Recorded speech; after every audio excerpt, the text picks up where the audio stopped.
I'm available 24/7 to help solve issues. Right. Call me 3 a.m. on a Sunday morning. I don't care.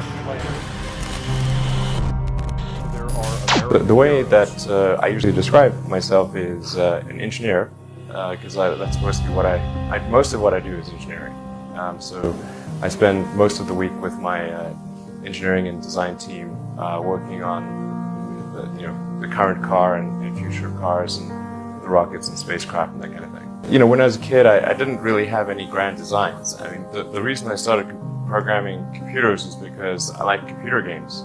And I play lots of computer games, and I learned that if I wrote software and sold it, then I could get more money and buy better computers. So it wasn't really, with some grand vision or anything. When I was growing up, I'd read lots of books, and they were very often set in the United States, and it seemed like a lot of new technology was being developed in the United States. So I thought, okay, I really want to work on new technology, so I want to get to Silicon Valley. I tried at first to convince my parents to move to the US, but neither of them would move. They were divorced, and so eventually I was able to get my Canadian citizenship because my mom had been born in Canada. So I moved first to Canada by myself when I was 17, and then a few years later I moved to the US. The reason I came out to Stanford was actually to work on energy storage technologies for electric cars. That summer of '95, I was looking at the internet, and it seemed to me like the internet was going to have a big effect on humanity. So I thought, well, I can either work on electric vehicle technology and do my PhD at Stanford and watch the internet get built, or I could put my studies on hold and try to be part of the internet.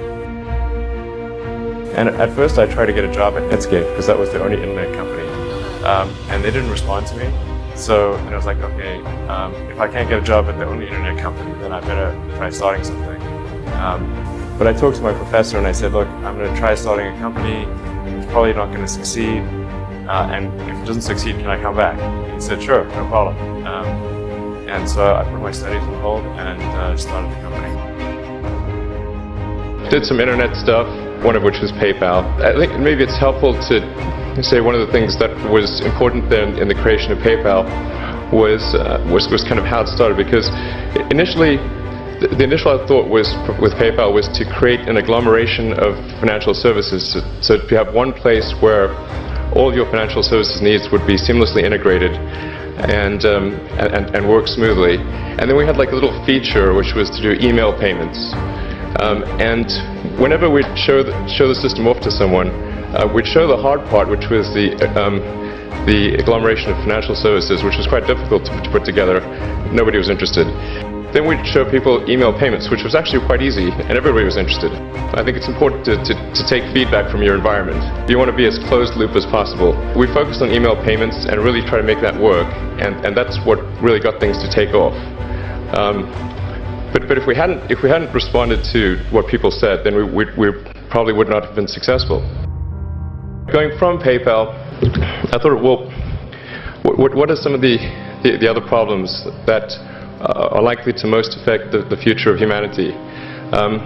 It really wasn't from the perspective of what's the rank-ordered best way to make money, which is okay, but it was really what I think is going to most affect the future of humanity. So I think the biggest terrestrial problem we've got is sustainable energy, but the production and consumption of energy in a sustainable manner. If we don't solve that this century, we're in deep trouble. And then the other one being the extension of life beyond Earth to make life multiplanetary. So the latter is the basis for SpaceX, and the former is the basis for Tesla and Solar City. When I started SpaceX, initially I thought that, well, there's no way one could possibly start a rocket company. I wasn't that crazy. But then I thought, well, what is a way to increase NASA's budget? That was actually my initial goal. So I actually went to Russia 3 times to look at buying a refurbished ICBM. I can tell you it was very weird going there in late 2001, 2002, going to the Russian rocket forces and saying, I'd like to buy two of your biggest rockets, but you can keep the nuke. They thought I was crazy, but I did have money, so that was okay. Particularly if you're starting a company, you need to work super hard. So what does super hard mean?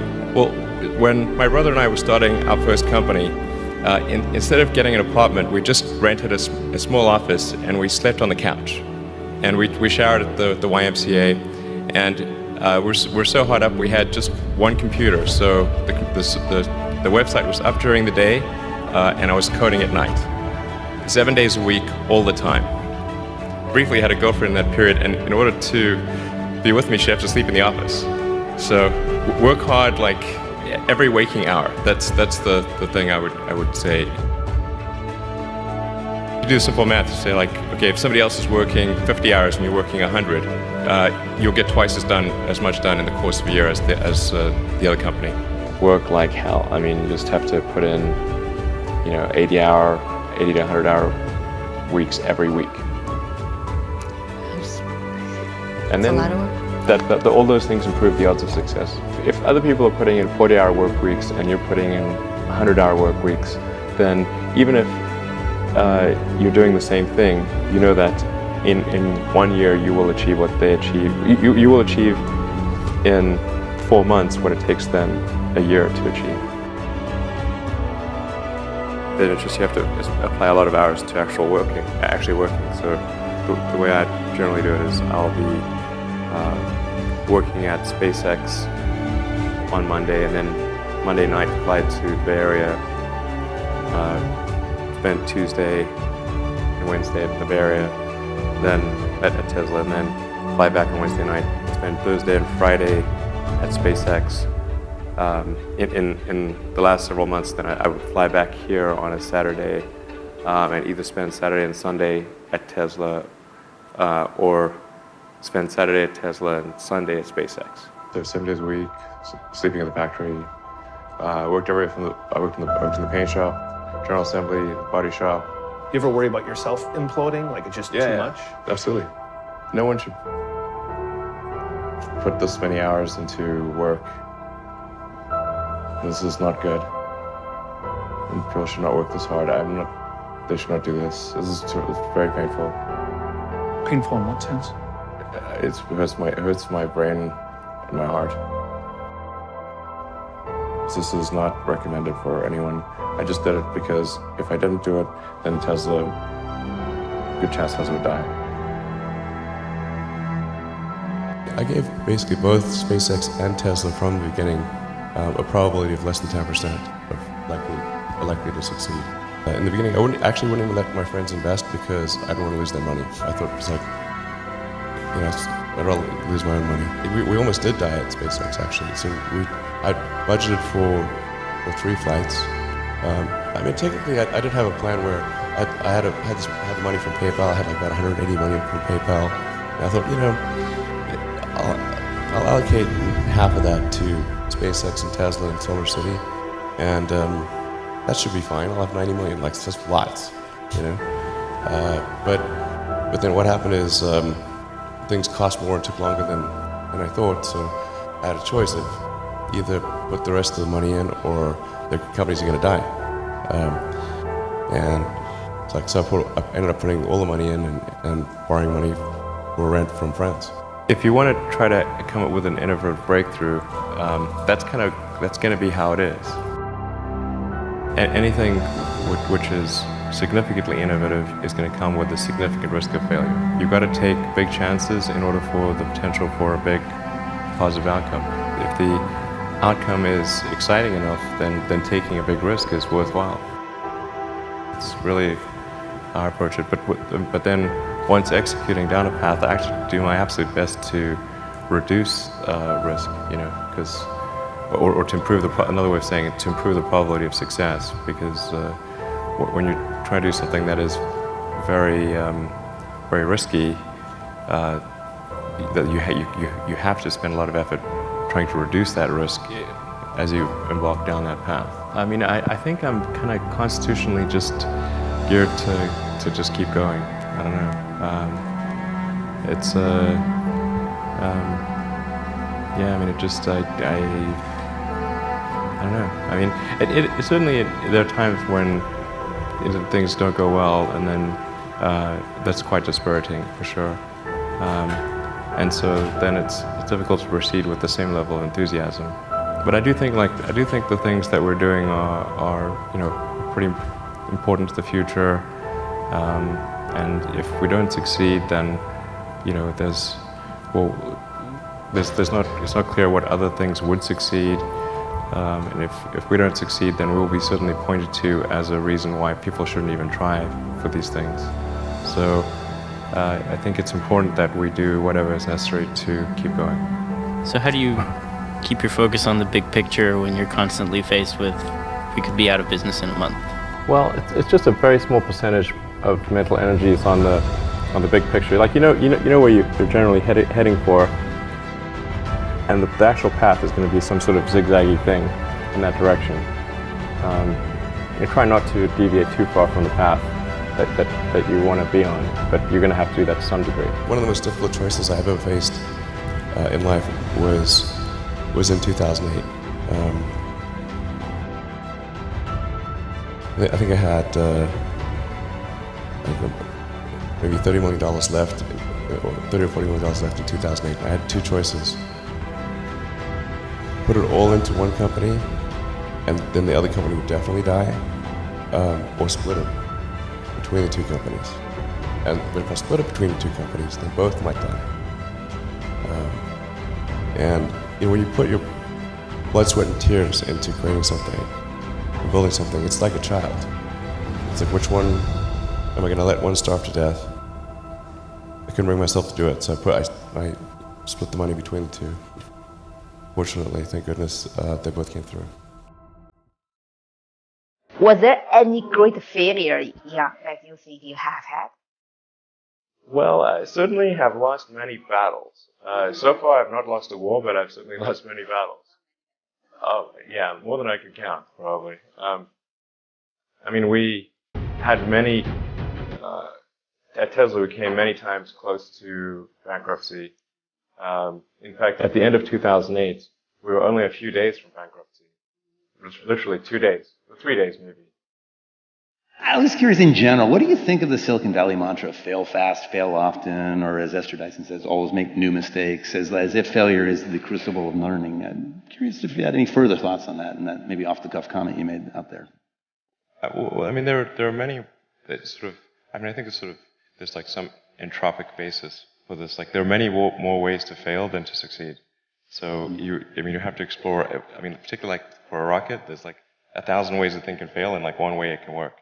So you could have a lot of rocket failures to explore all the ways in which it could fail. But I do think that one great thing about Silicon Valley is that failure is not a big stigma. So it's like if you try hard and it doesn't work out, that's okay. Like you can learn from that and do another company, and it's not a big deal. I mean, I think it's like quite painful and difficult, honestly, and it feels terrible. Yeah, I mean, the company is sort of looking to me to rally them, and so I do. But I honestly feel super bad. Space is hard, and rockets tend to fail, unfortunately. Even when you've got like a lot of really smart people working super hard to minimize the probability of failure, it's still there, and it's quite significant. And people have asked me like, well, why are rockets especially hard? And part of it is like everything has to work the first time. Like there's no, you can't do a recall, you can't patch it. It's like 9 minutes to orbit or it's over. That mindset that embraces failure, how do you personally, I mean, those kinds of failures would drive a lot of us in this room nuts, but it doesn't seem to drive you nuts. Seems like you're very comfortable with it. Can you talk about the mindset that requires for you to be that accepting of that kind of failure? Well, I think there's a certain amount of time, and within that time, you want the best net outcome. So for all the set of actions that you can do, there's going to be some of which will fail, some of which will succeed, and you want the net useful output of your set of actions to be the highest. So I could use like a baseball analogy. Like, you know, baseball, they don't let you just sit there and wait for the perfect pitch until you get a real easy one. They're going to give you 3 shots. And the third one, they say, okay, and they get off and they go back to put somebody else up there. So your 3 strikes on baseball, not on the bat anymore. So what you're really looking for is like, what's the batting average? You know, how you doing on score? And just there's going to be some amount of failure, but you want your net output, net useful output to be maximized. Failure is essentially irrelevant unless it is catastrophic. For SpaceX, the first 3 launches failed, and we're just barely able to scrape together enough parts and money to do the 4th launch. If that 4th launch had failed, we would have been dead.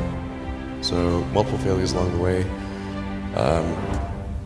I tried very hard to get the right expertise in for SpaceX. I tried hard to find a great chief engineer for the rocket, but the good chief engineers wouldn't join, and the bad ones, well, there was no point in hiring them. So I ended up being chief engineer of the rocket. So if I could have found somebody better, then we would have maybe had less than 3 failures. How do you think about making a decision when everyone tells you this is a crazy idea? Or where do you get the internal strength to do that? Well, first of all, I'd say I actually think I feel fear quite strongly.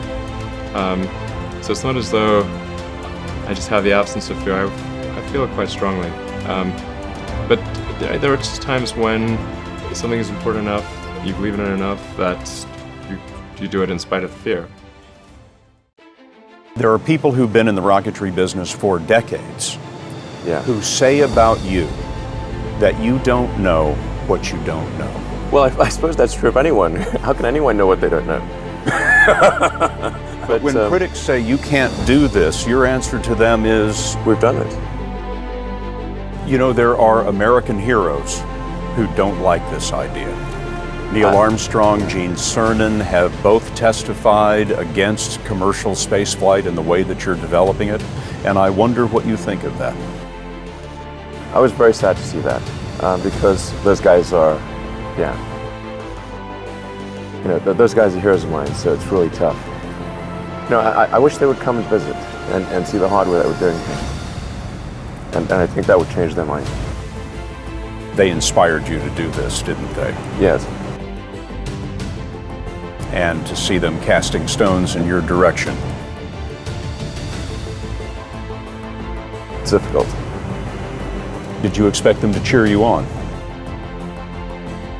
Certainly hoping they would. What are you trying to prove to them? What I'm trying to do is to make a significant difference in spaceflight and help make spaceflight accessible to almost anyone. So many people try to talk me out of starting a rocket company. It was crazy. What did they tell you? One good friend of mine collected a whole series of videos of rockets blowing up and made me watch those. He just didn't want me to lose all my money. We're doing these things that seem unlikely to succeed, and we've been fortunate, and at least thus far they have succeeded. Generally, starting a business, I'd say number one is have a high pain threshold. That's it. There's a friend of mine who's got a good saying, which is that starting a company is like eating glass and staring into the abyss. Okay, that's generally what happens, because when you first start a company, there's lots of optimism and things are great, and then so happiness at first is high. Then you encounter all sorts of issues, and happiness will steadily decline, and then you'll go through a whole world of hurt. And then eventually, if you succeed, and in most cases you will not succeed, and Tesla almost didn't succeed, came very close to failure. Then if you succeed, then after a long time, you will finally get back to happiness. Frankly, starting a company, I would advise people to have a high pain tolerance. It is definitely true that I mean, maybe there are occasionally companies that get created where there's not an extended period of extreme pain, but I'm not aware of very many of such instances. But I do think that new great entrepreneurs are born every day, and we'll continue to see amazing companies get built. But I would definitely advise people who are starting a company to expect a long period of quite high difficulty. It's really not that fun. I mean, there are periods of fun, and there are periods of where it's just awful. And particularly if you're the CEO of the company, you actually have a distillation of all the worst problems in the company. There's no point in spending your time on things that are going right. So you only spend your time on things that are going wrong. And there are things that are going wrong that other people can't take care of. So you're like the worst. You have a filter for the crappiest problems in the company. The most pernicious and painful problem. I think you have to feel quite compelled to do it and have a fairly high pain threshold. I mean, as long as people stay super focused on creating the absolute best product or service that really delights their end customer, like if they stay focused on that, then basically if you get it such that your customers want you to succeed, then you probably will. If your customers love you, your odds of success are dramatically higher. For somebody who's just starting out as an entrepreneur, I think the internet is a great place to start.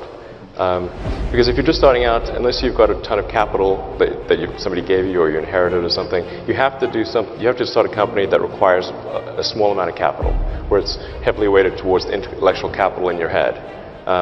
So I think anything to do with sort of software and with the internet is a really good starting point.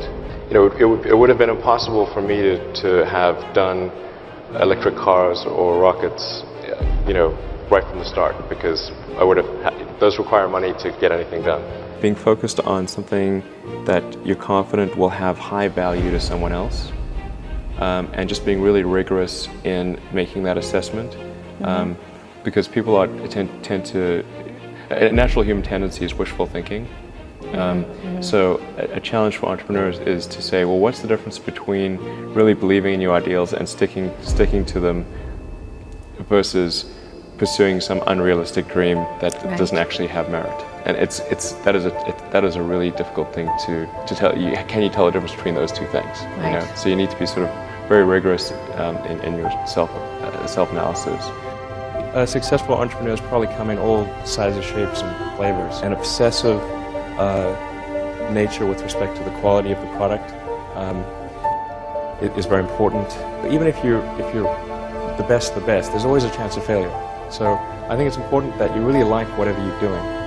If you don't like it, life is too short. If you like what you're doing, you think about it even when you're not working. I mean, it's something that your mind is drawn to.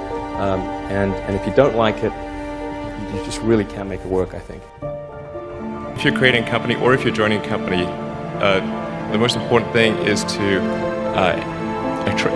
attract great people. So either join a group that's amazing that you really respect, or if you're building a company, you've got to gather great people. I mean, all a company is a group of people that have gathered together to create a product or service. And so depending upon how talented and hardworking that group is, and the degree to which they're focused cohesively in a good direction, that will determine the success of the company. So do everything you can to gather great people if you're creating a company. Then I'd say focus on signal over noise. A lot of companies get confused. They spend money on things that don't actually make the product better. So, for example, at Tesla, we've never spent any money on advertising. We put all of the money into R&D and manufacturing and design to try to make the car as good as possible.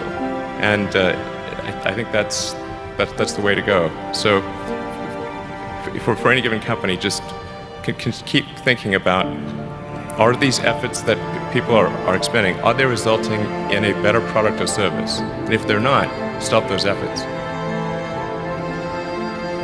Don't just follow the trend. So you may have heard me say that it's good to think in terms of the physics approach or first principles, which is rather than reasoning by analogy, you boil things down to the most fundamental truths you can imagine, and you reason up from there. And this is a good way to figure out if something really makes sense, or if it's just what everybody else is doing. It's hard to think that way. You can't think that way about everything. It takes a lot of effort. But if you're trying to do something new, it's the best way to think. And that framework was developed by physicists to figure out counterintuitive things like quantum mechanics. So it's really a powerful method.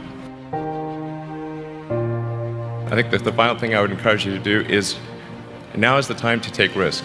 You don't have kids. As you get older, your obligations increase. So and once you have a family, you start taking risk not just for yourself, but for your family as well. It gets much harder to do things that might not work out. So now is the time to do that before you have those obligations. So I would encourage you to take risks now. Do something bold. You won't regret it.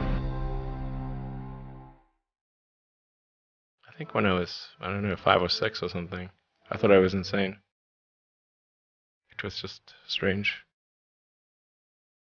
Because it was clear that other people did not. Their mind wasn't exploding with ideas.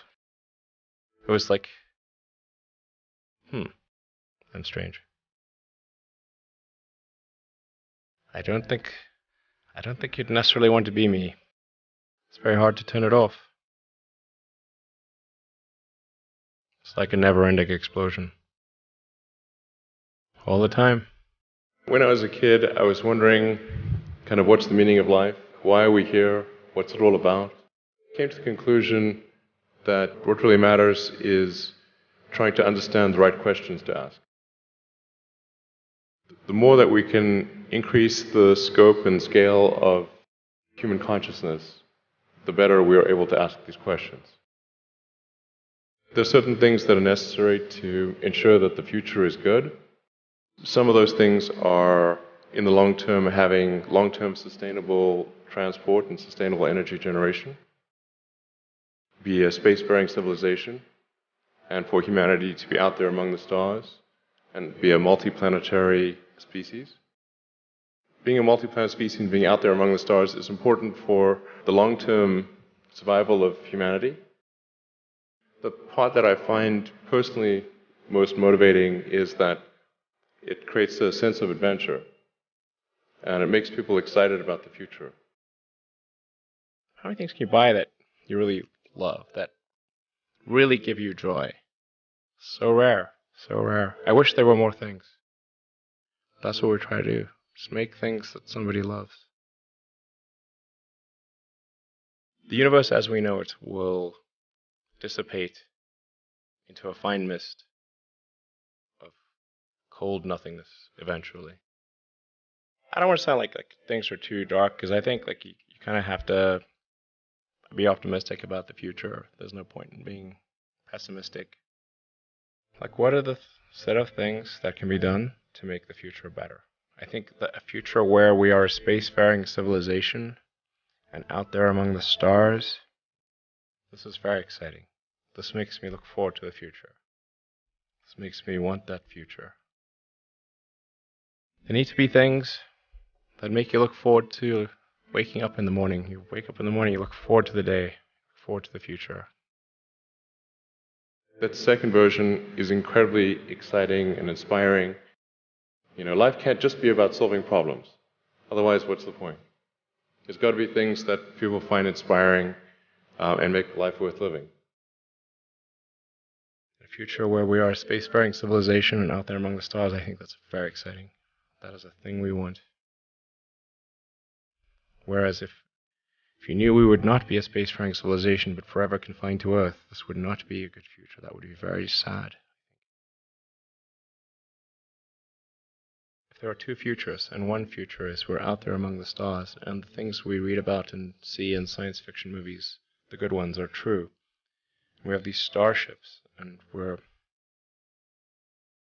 going to see what other planets are like, and we're a multi-planet species, and the scope and scale of consciousness is expanded across across many civilizations and many planets and many star systems. This is a great future.